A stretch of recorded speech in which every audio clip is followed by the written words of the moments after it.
Assalamualaikum warahmatullahi wabarakatuh. Salam kenal, salam jumpa kepada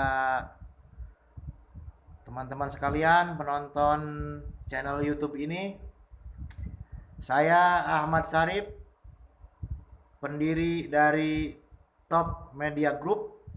Top Media Group ini menaungi beberapa perusahaan media. Ada Top 10, ada majalah Top. Kemudian yang terbaru ini yang baru dirintis sekarang adalah Berita Desa Online. Teman-teman sekalian, selain aktif sebagai pendiri perusahaan media, saya juga aktif di Persatuan Wartawan Indonesia atau PWI di Kabupaten Lebak. Termasuk saya adalah kepala untuk seksi pelatihannya. Jadi memang saya bagian melatih teman-teman yang mengundang PWI untuk memberikan materi jurnalistik. Selain itu saya juga aktif di SMSI, Serikat Media Cyber Indonesia, yaitu organisasinya pengusaha-pengusaha media. Saya dipercaya untuk menjadi ketua Serikat Media Cyber di Kabupaten Lebak, Banten. Teman-teman sekalian, pada channel ini saya ingin sekedar tukar pengalaman terkait pengetahuan apa itu jurnalis. Teman-teman, pers atau sebenarnya perusahaan media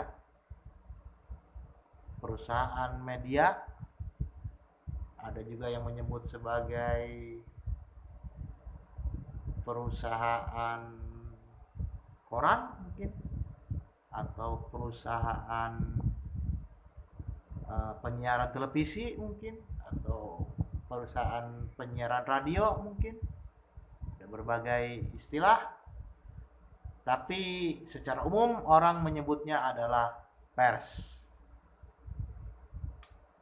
Menurut Undang-Undang Nomor 40 tahun 99, pers adalah lembaga sosial yang melaksanakan kegiatan jurnalistik. Saya ulangi, menurut Undang-Undang Nomor 40 tahun 99 tentang pers, pers adalah lembaga sosial yang melaksanakan kegiatan jurnalistik. Jadi lembaga sosial. Walaupun ada juga klausul yang lain masih di dalam undang-undang itu bahwa pers berbentuk badan hukum Indonesia. Jadi kalau bicara badan hukum Indonesia, bisa itu perseroan terbatas, bisa itu koperasi, bisa itu yayasan. Namun pada akhirnya kemudian dipersempit lagi oleh Dewan Pers menjadi bahwa penyelenggara pers itu adalah perseroan terbatas atau PT. Jadi pers adalah lembaga sosial yang melaksanakan kegiatan jurnalistik. Apa itu kegiatan jurnalistik?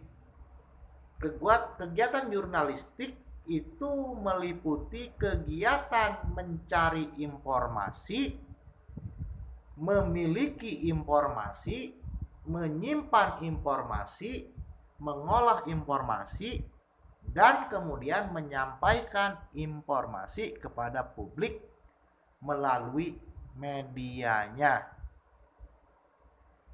Kita ulangi.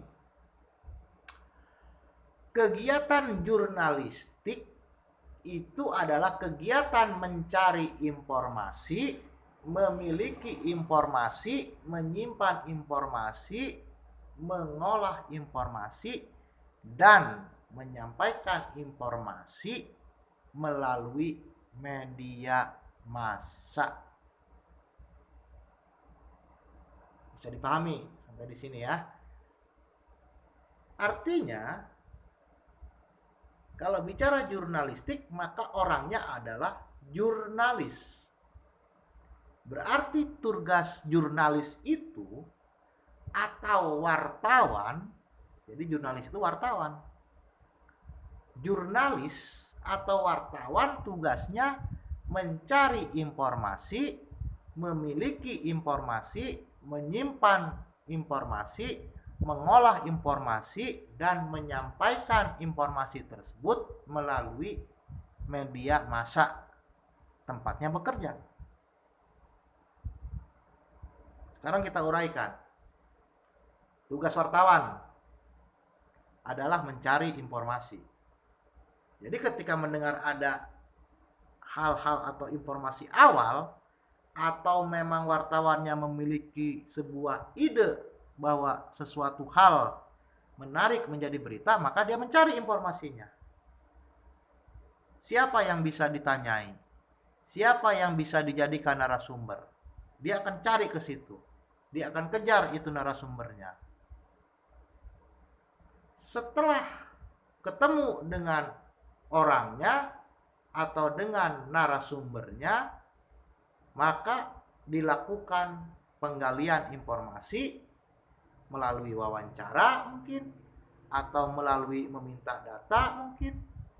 Artinya dilakukan penggalian informasinya, sehingga informasi itu kemudian dimiliki. Jadi informasi itu kemudian dimiliki oleh wartawan tersebut. Setelah dimiliki, kemudian informasinya disimpan, diamankan informasinya. Kemudian setelah informasi itu disimpan, informasi itu diolah, dipilah, mana yang relevan, mana yang tidak, diolah. Ketika kurang ditambah lagi informasinya, dilengkapi lagi, artinya diolah. Diolah kemudian menjadi sebuah tulisan. Jadi setelah diolah itu ya dibuat tulisan.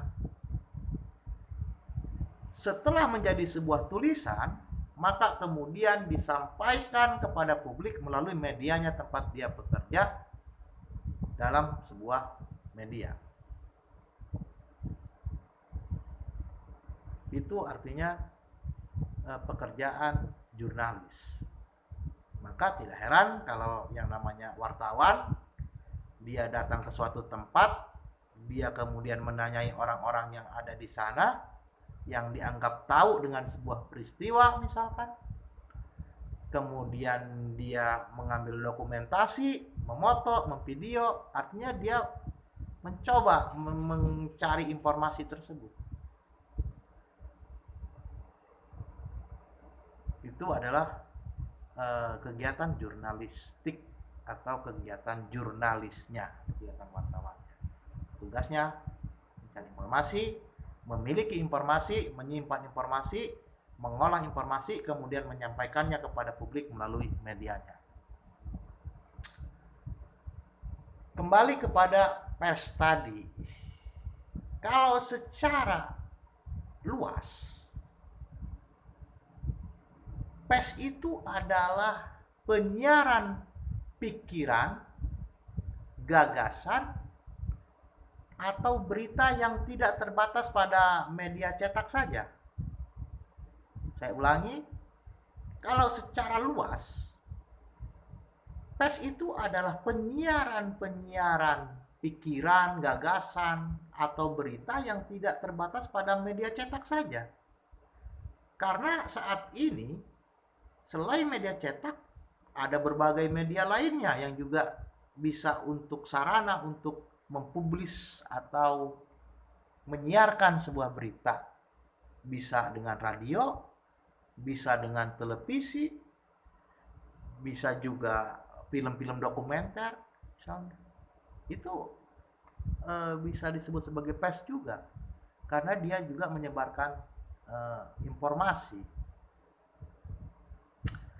Kita harus pahami, berarti ada, kalau bicara pers berarti ada 3 istilah yang harus kita pahami, yaitu jurnalistik, ada media massa, kemudian ada pers. Jurnalistik tadi itu adalah pelaksanaan kegiatannya, prosesnya, itulah jurnalistik. Media massa itu adalah sarananya atau alatnya, itu media massa alatnya. Dia bisa ke medsos, bisa di internet, bisa di halaman Facebook, bisa di media cetak, bisa di elektronik, itu media massanya. Kemudian ada pesnya. Pesnya ini adalah lembaganya, adalah badannya, adalah kantornya, adalah ruangannya. Itulah pesnya. Berarti ada 3. Jurnalistik, media massa, dan persnya. Pers dalam sejarahnya, kita mengalami beberapa fase dalam sejarah panjang pers nasional di Indonesia. Dulu ketika masa sebelum kemerdekaan, pada saat pra-kemerdekaan, pada masa pergerakan nasional dulu, pers dibatasi oleh penjajah. Namun pers pada saat itu walaupun ditekan habis oleh penjajah, ditekan habis oleh pemerintah kolonial Hindia Belanda, tapi tetap ada beberapa perusahaan media yang pada masa itu adalah masa koran ya. Masa korannya juga koran seadanya dengan mesin yang masih sangat jauh dari teknologi seperti saat ini. Lahirlah beberapa media pada saat itu seperti Pikiran Rakyat, Suara Merdeka, atau Benih Merdeka. Mereka menjadi alat untuk memberikan semangat atau penerangan perjuangan kepada bangsa ini. Maka di antara para tokoh-tokoh pergerakan itu juga termasuk ada wartawan yang menjadi tokoh pergerakan nasional. Bahkan dalam sejarah itu penulis teks proklamasi itu adalah Said Melik, adalah wartawan juga yang ngetik teks proklamasi itu. Kemudian ketika pada masa penjajahan Jepang, media massa benar-benar ditutup habis. Tidak boleh beroperasi media massa pada zaman Jepang. Yang ada pada saat zaman Jepang adalah propaganda. Jadi yang banyak itu propaganda, pamflet, poster-poster, slogan masangnya itu ya terkait dengan propaganda bahwa Jepang ini adalah saudara tua Indonesia, bahwa Jepang ini adalah cahayanya Asia. Jadi benar-benar menjadi propaganda agar bangsa Indonesia mau membantu Jepang dalam perang Pasifik. Itu posisi media massa pada saat zaman Jepang. Beralih pada saat zaman Orde Lama, ketika kita telah merdeka, media massa memang ada, tumbuh, tapi menggunakan sistem otoriter dan kontrol penuh dari pemerintah. Artinya pemerintah punya kontrol untuk itu. Pemerintah bisa mengubarkan itu. Pemerintah bisa melarang adanya berita-berita yang sifatnya kritikan. Dan pada saat Orde Lama, beberapa partai politik termasuk memainkan propagandanya melalui media massa. Termasuk partai-partai yang kemudian terlarang seperti PKI, mereka juga mempunyai surat kabar sendiri. Oke, berlanjut kepada zaman Orde Baru. Ini tidak berbeda, hampir sama dengan pada saat zaman Orde Lama. Media massa pada saat ini juga dikontrol oleh pemerintah. Jadi kalau zaman Orde Baru itu ada yang disebut dengan media dibredel. Jadi Menteri Penerangan itu peranannya sangat besar. dalam membredel, dalam mengontrol media. Kemudian terjadilah reformasi, di mana reformasi ini menimbulkan sebuah gairah baru, kebebasan berdemokrasi, dan ini juga menumbuhkan lahirnya kebebasan penuh kepada media dalam melakukan aktivitas jurnalisnya. Jadi pada zaman Orde Baru ini pemerintah tidak melakukan intervensi lagi kepada pers. Pers ini merdeka. Pers ini dibiarkan berkembang. Pers boleh mengkritisi pemerintah. Pers boleh memberikan masukan pemerintah. Pers bisa menjadi pendukung pemerintah. Pers juga ada yang menjadi oposisi pemerintah. Jadi bebas, merdeka. Tapi di dalam pers juga ada kode etik, ada aturan, ada tata main, ada aturannya yang harus dipatuhi, yang harus diikuti.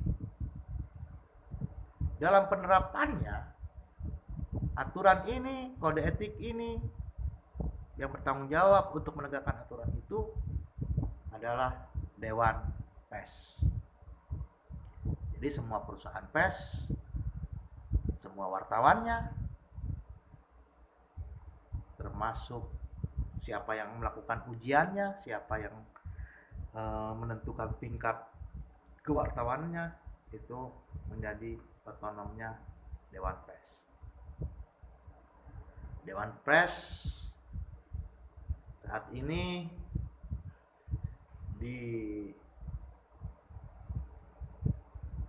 dianggap sebagai kekuasaan tertingginya, wadah kekuasaan tertingginya dalam dunia pers.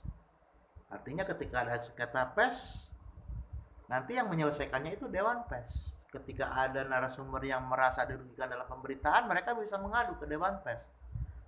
Nanti Dewan Pers yang memberikan rekomendasinya atau memberikan putusannya.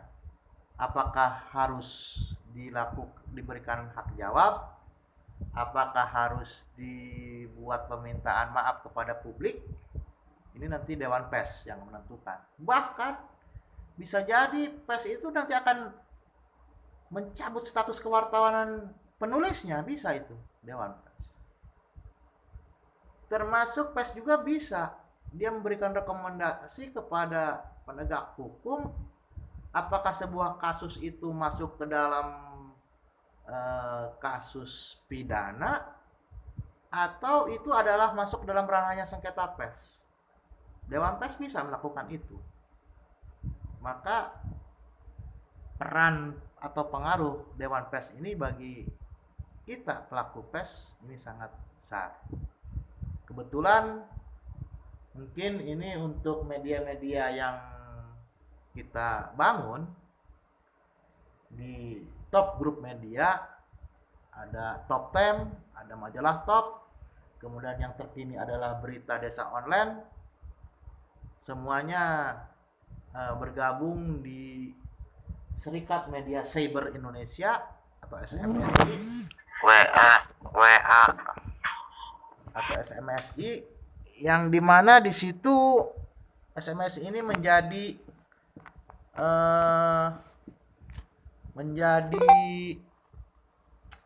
konstituen dari Dewan Pers. Teman-teman yang sedang menonton channel dari saya ini, kita kembali kepada materinya. Tadi sudah dijelaskan terkait dengan 3 istilah. Kemudian apa itu fungsi pers? Jadi apa itu fungsi pers? Pers berfungsi untuk memberikan informasi, memberikan pendidikan, memberikan hiburan, menjadi kontrol sosial, dan juga menjadi lembaga ekonomi. Jadi fungsi pers itu ada banyak juga. Memberi informasi, menjadi media pendidikan, menjadi sarana hiburan, menjadi alat kontrol sosial, dan juga menjadi lembaga ekonomi.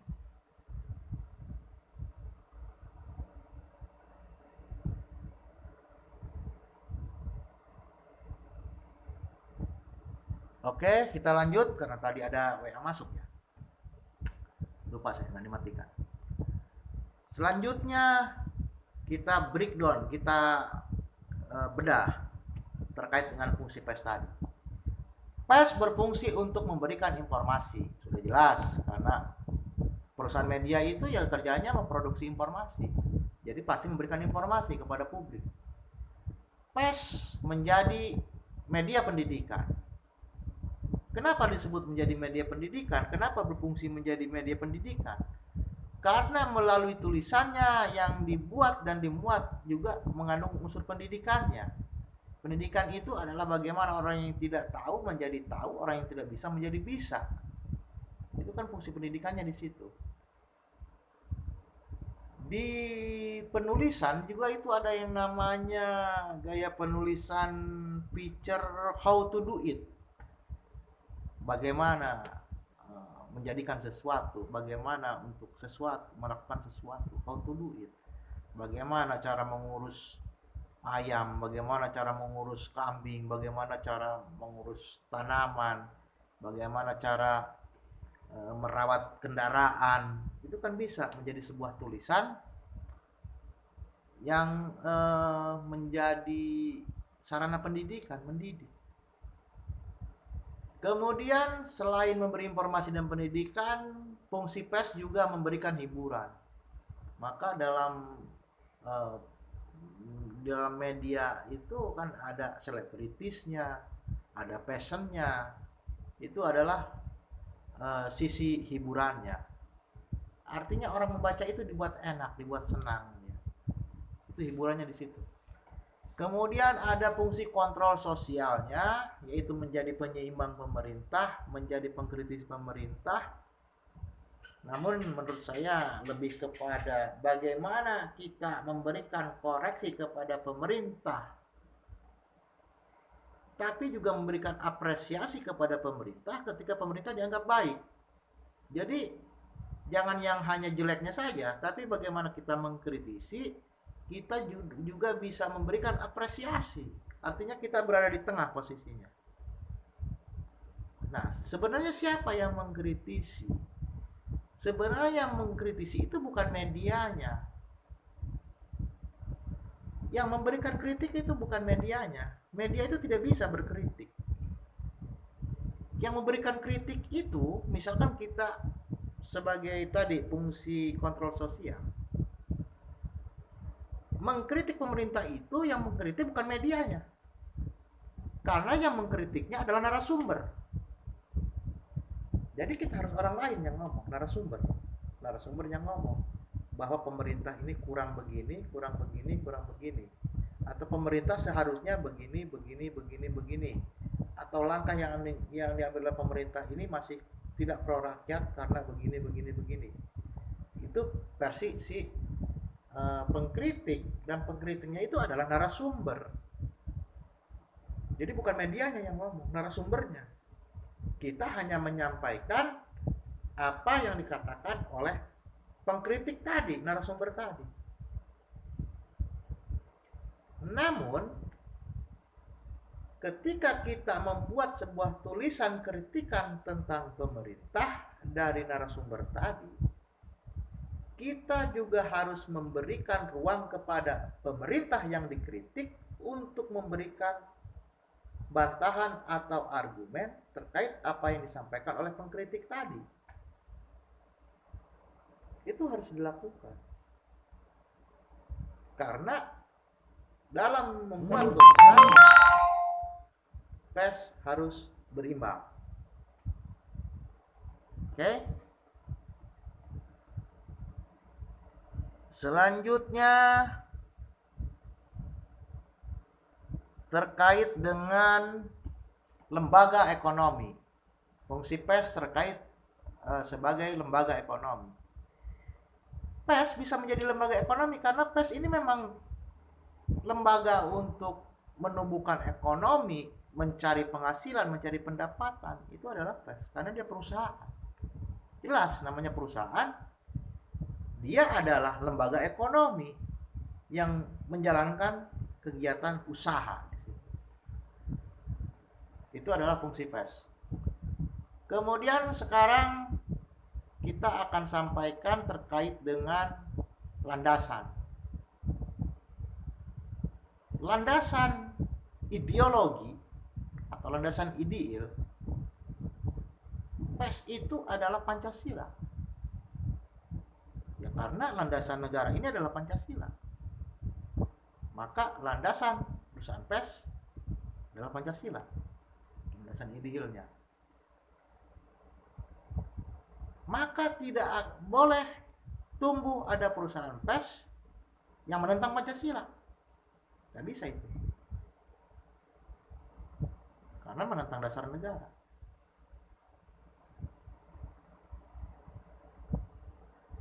Kemudian landasan lainnya adalah landasan konstitusional, yaitu Undang-Undang Dasar 1945. Pada pasal yang berserikat berpendapat mengeluarkan berkumpul berserikat berpendapat mengeluarkan pendapat secara lisan maupun tulisan, seperti itu. Landasannya seperti itu. Landasan konstitusionalnya adalah Undang-Undang Dasar 1945. Kemudian landasan yuridisnya atau landasan hukumnya, pers mengacu kepada Undang-Undang Nomor 40 tahun 99 tentang pers. Jadi di Undang-Undang Nomor 40 itu diatur wartawan itu seperti apa, sebuah perusahaan media itu modalnya berapa, perusahaan media itu harus bagaimana, itu diatur.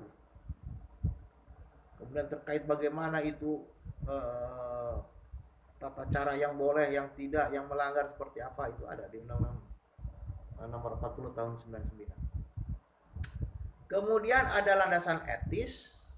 Landasan etis ini adalah landasan etika, landasan moralnya. Landasan etikanya ini adalah kode etik jurnalistik.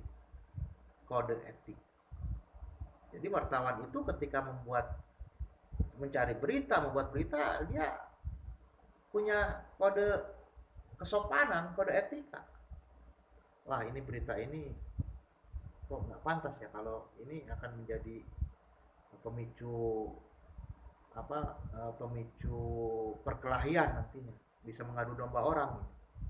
Itu ada kode etik di situ. Atau misalkan bahwa kalau ada berita ini karena yang melakukan pemerkosaan ini adalah anak di bawah umur, ini kasihan nantinya, anaknya ini akan malu, si korban akan malu, pelakunya akan malu. Maka di situ ada nurani kita, wah ini harus dirahasiakan. Kemudian ada misalkan bahwa ketika ada narasumber, ketika ngomong kepada wartawan, tolong ya nama saya jangan disebutkan, minta namanya dirahasiakan, itu wajib wartawan untuk merahasiakan itu. Termasuk ketika dalam kode etik itu misalkan ada yang mengatakan, oh maaf saya tidak mau berkomentar, no comment, maka kita tidak boleh marah ketika wartawan ketemu dengan narasumber yang tidak mau berkomentar.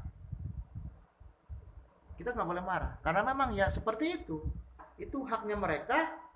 Secara kode etik kita harus menghormati itu.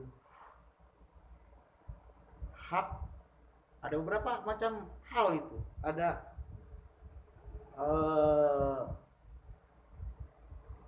hak embargo itu jangan disebutkan namanya, minta dirahasiakan. Kemudian ada hak off the record, artinya ketika dia menyampaikan sesuatu dan mengatakan off the record, maka kita seakan-akan ya tidak ketemu dengan dia. Itu hanya untuk pengetahuan kita saja, tidak bisa kita tuangkan ke dalam tulisan karena off the record. Kemudian terkait dengan rokok misalnya, tidak boleh menayangkan foto orang sedang merokok, tidak boleh menayangkan gambar-gambar yang bersifat kekerasan, darah, kemudian pelaku kejahatan di bawah umur misalkan harus dirahasiakan. Itu yang diatur dalam kode etik. Kemudian di dalam kode etik juga diatur terkait dengan bahwa kita harus tidak boleh kita membuat berita karena dengan etikat yang tidak baik. Misalkan kita sudah punya niatan bahwa ini orang akan saya beritakan dia agar diperiksa oleh polisi, itu nggak boleh. Artinya ada etikat kita sudah tidak baik. Wartawan tetap harus memposisikan diri di tengah. Di tengah, wartawan itu adanya di tengah posisinya, netral, merdeka, tidak berpihak. Keberpihakan kita itu adalah kepada kepentingan berita.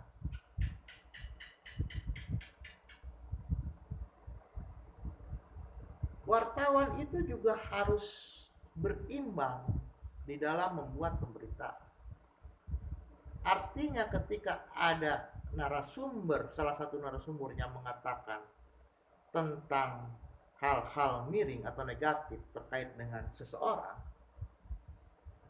maka kita harus meminta konfirmasi atau meminta tanggapan dari orang yang disebutkan miring tadi. Kita harus ada upaya untuk menanyakan itu. Misalkan si A mengatakan bahwa si B melakukan hal-hal yang tidak pantas, maka kita berkewajiban untuk menanya kepada si B terkait dengan apa yang disampaikan oleh si A tadi.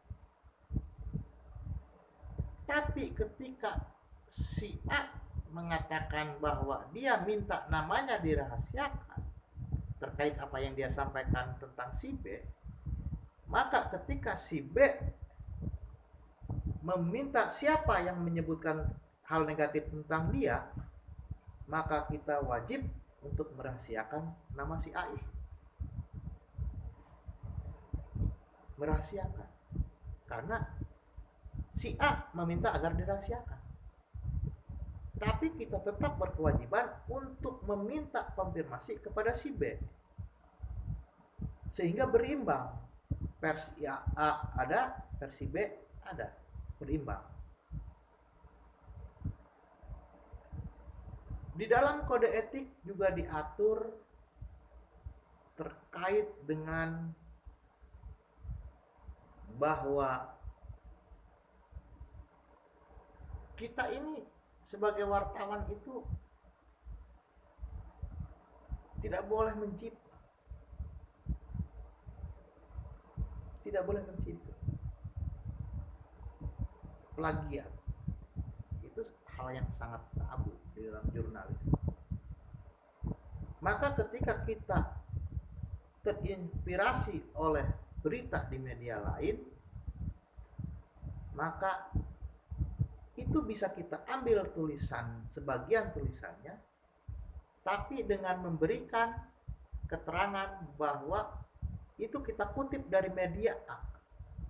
Yang kita kutip itu harus disebutkan. Tidak boleh kalau itu copy paste tetap tempel di media kita, nggak boleh. Tetap harus diberikan keterangan sebagaimana dikutip.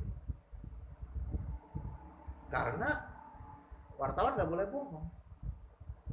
Tidak boleh kita memberitakan seakan-akan kita ketemu dengan narasumber, tapi sebenarnya kita tidak. Hanya karena baca di media lain, tiba-tiba kita tulis berita bahwa seakan-akan kita ketemu dengan narasumber. Itu nggak boleh. Kita harus membuat berita ya sesuai dengan faktanya. Kalau kita ngambil kutip dari media lain, ya harus disebutkan hasil mengutip dari media lain. Atau kalau kita mendatangi narasumbernya tidak bisa ditemui, ya kita sebutkan bahwa ketika dimintai konfirmasinya yang bersangkutan tidak bisa ditemui. Itu sesuai dengan faktanya, karena wartawan tidak boleh bohong. Dan wartawan hanya menyampaikan apa yang dia dengar dari narasumber, ditambah dengan melakukan check and recheck. Misalkan begini, saat ini kan banyak suka muncul informasi di media sosial, misalkan di Facebook, muncul informasi, muncul gambar foto. Itu sebenarnya tidak bisa dijadikan referensi kita untuk membuat sebuah berita. Kecuali kalau mungkin si pemostingnya benar-benar kita tahu betul bahwa itu benar-benar orangnya kita kenal. Karena potensi untuk menjadi berita bohong itu akan besar. Karena kita tidak bisa memverifikasi postingan-postingan tersebut kalau kita tidak mengenal secara langsung orang yang memposting di medsos tersebut. Ada yang kecelakaan, terus terjadi kecelakaan, tiba-tiba kita jadikan berita, seakan-akan bahwa kita melihat peristiwa kecelakaan itu. Karena kan kalau di Facebook itu kan suka ada dengan fotonya, kita buat bahasa kalau fotonya itu hasil karya kita. Itu juga pelanggaran kode etik, bisa jadi itu potensinya bohong. Kita unggah ternyata kejadiannya di mana, hoax. Justru nanti bisa jadi kita yang jadi penyebar hoax nantinya, turut menyebarkan kebohongan. Itu yang harus kita jaga. Makanya di dalam mencari informasi ada yang disebut dengan check and recheck. Ketika ada informasi, ya kita harus lengkapi informasinya, kita cek kebenaran informasinya. Seperti itu untuk pengantar jurnalis ini. Mungkin masih banyak yang belum bisa saya sampaikan, namun setidaknya bahwa ini bisa memberikan gambaran kepada teman-teman terkait dengan pengantar jurnalis dan kode etiknya. Artinya bahwa di dunia pers itu ada kode etiknya, ada aturannya. Tidak bisa sembarangan bertugas menjadi wartawan. Ada kode etiknya, ada sopan santunnya, ada etikanya. Kode etik itu kuncinya itu nanti adalah di hati nurani kita. Hati nurani kita. Walaupun kita bebas menulis, narasumbernya ada, tapi kalau hati nurani kita mengatakan bahwa dengan tulisan kita itu akan merugikan atau tidak maslahat bagi kepentingan umum, ya kita harus punya nurani bahwa itu tidak perlu dipublikasi. Kembali kepada nurani kita yang bisa menentukan. Demikian untuk sesi yang pertama ini, sesi yang pertama dan kedua ini ya, terkait dengan pengantar jurnalis dan juga kode etik jurnalistik. Mudah-mudahan apa yang saya unggah di YouTube ini bisa bermanfaat bagi semuanya. Ayo kita kembangkan dunia literasi di Indonesia ini. Mari kita menjadi masyarakat, menjadi manusia yang sebaik-baiknya. Manusia adalah yang memberikan manfaat bagi sesamanya. Billahi taufiq wal hidayah. Selamat jumpa, selamat nanti ketemu di sesi selanjutnya pada materi-materi selanjutnya. Assalamualaikum warahmatullahi wabarakatuh. Semangat, jos!